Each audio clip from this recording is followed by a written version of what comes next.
Assalamualaikum warahmatullahi wabarakatuh. Pada saat ini saya akan membahas materi kita, yaitu tujuan hukum Islam. Apa sesungguhnya tujuan hukum Islam itu? Tentu saja kita tahu bahwa tujuannya adalah untuk kemaslahatan umat Islam itu sendiri. Lalu bagaimana cara menjelaskannya dan memahami bahwa tujuan hukum Islam itu untuk benar-benar kebaikan kita semua? Saya akan menjelaskannya.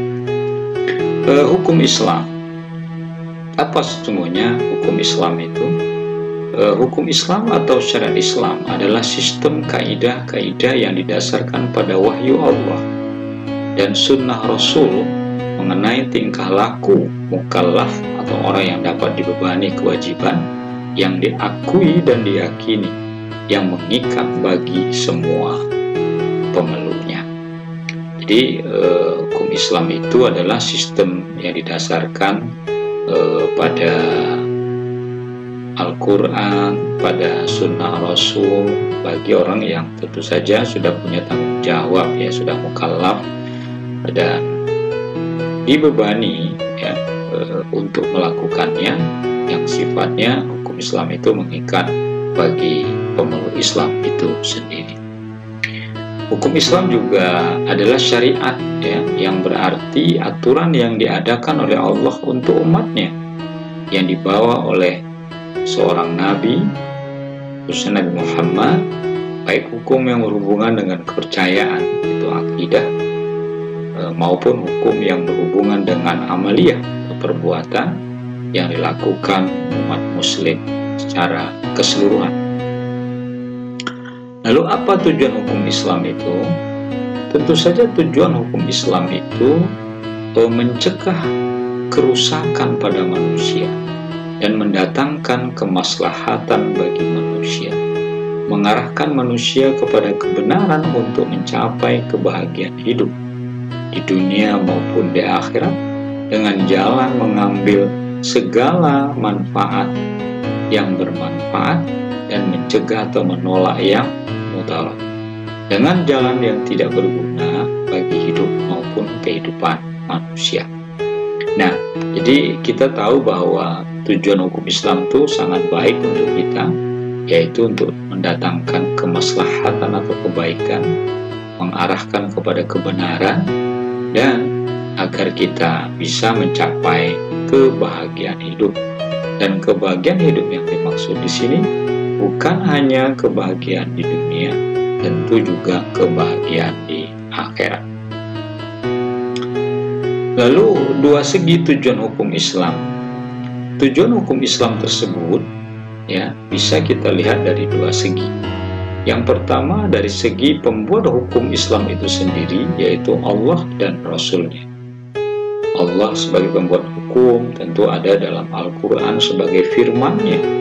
Kita diajarkan melakukan ini, kita diajarkan untuk menjauhi ini. Begitu juga dengan Rasulullah melalui hadisnya, melalui sunnah-Nya. Rasulullah mengajarkan kita harus begini dengan saudara kita, dengan orang yang berbeda dengan kita, dengan orang yang jahat pun sama kita. Itu sudah diajarkan kepada kita bagaimana aturan yang mengatur kehidupan kita sesama muslim maupun dengan non-muslim. Kemudian segi yang kedua adalah dari segi manusia yang menjadi pelaku dan pelaksana hukum. Nah, jadi dua segi tersebut merupakan tujuan hukum yang baik Allah sebagai pembuat hukum atau Rasulullah sebagai pembuat aturan melalui hadis dan sunnahnya dan bimbingan. Dan dari segi lainnya adalah kita manusia yang melaksanakan hukum Allah itu atau hukum yang telah ditentukan oleh Rasulullah itu dan menjalankannya tentu sesuai dengan sisi-sisi kemanusiaan kita. Hanya kita harus memahami bahwa hukum itu bertujuan dalam Islam adalah untuk kemaslahatan, dan itu diberikan kepada manusia agar kehidupan manusia itu menjadi maslahat, agar kehidupan manusia itu menjadi baik, dia dengan sesamanya maupun dengan makhluk lain.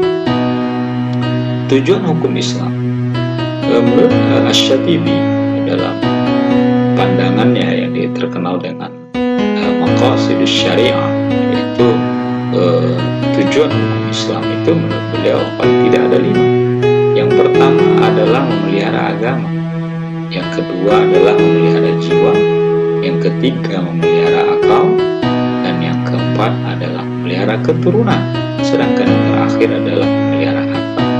Jadi tujuan hukum Islam itu bagaimana kita memelihara agama kita sebagai seorang muslim, kita menjaga keagamaan kita, menjaga sikap kita dalam beragama, dan memelihara jiwa, termasuk seperti kita kondisi corona seperti sekarang ini, bagaimana kita punya kewajiban untuk menjaga jiwa kita, keluarga kita, dan orang lain yang ada di sekitar kita juga harus mampu memelihara itu, menjaga diri agar tidak kena wabah.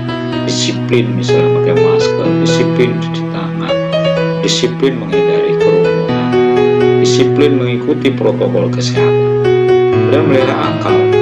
Itu tujuan hukum Islam yang ketiga. Bagaimana kita menjaga akal kita agar tidak terjerumus kepada kesombongan, takabur, kemudian menganggap dirinya paling pintar, paling benar sendiri. Nah, ini harus kita jawab. Dan memelihara keturunan, artinya bahwa manusia diciptakan oleh Allah dengan menikah lalu melahirkan keturunan, dan menjaga keturunan itu adalah tanggung jawab kita sebagai orang tua terhadap anaknya, agar anak keturunan itu benar-benar memiliki darah keturunan yang baik dan diteruskan oleh anak cucunya juga dengan cara yang baik. Lalu yang kelima adalah memelihara harta, artinya bahwa harta orang Islam itu dijaga oleh aturan undang-undang dalam Islam atau syariat Islam, bahwa ketika harta itu kita miliki, tidak semuanya yang kita zakatkan, tidak semuanya yang harus kita infakkan. Zakat malnya hanya 2,5% saja yang kita harus zakatkan, dan itu terpelihara. Terpelihara dari apa? Tidak dilarang seorang untuk menjadi kaya, tidak terlarang seorang itu memiliki harta, tapi yang paling penting terhadap hartanya itu dia dapatkan dengan cara yang benar dan dikeluarkan dengan cara yang benar pula, dibelanjakan dengan cara yang benar pula. Dia mendapatkan dengan cara yang halal, dan dia membelanjakannya, uang yang atau harta yang dia milikinya pun dengan cara yang benar. Itu saja yang dapat saya sampaikan pada kesempatan ini. Kurang lebih mohon maaf. Assalamualaikum warahmatullahi wabarakatuh.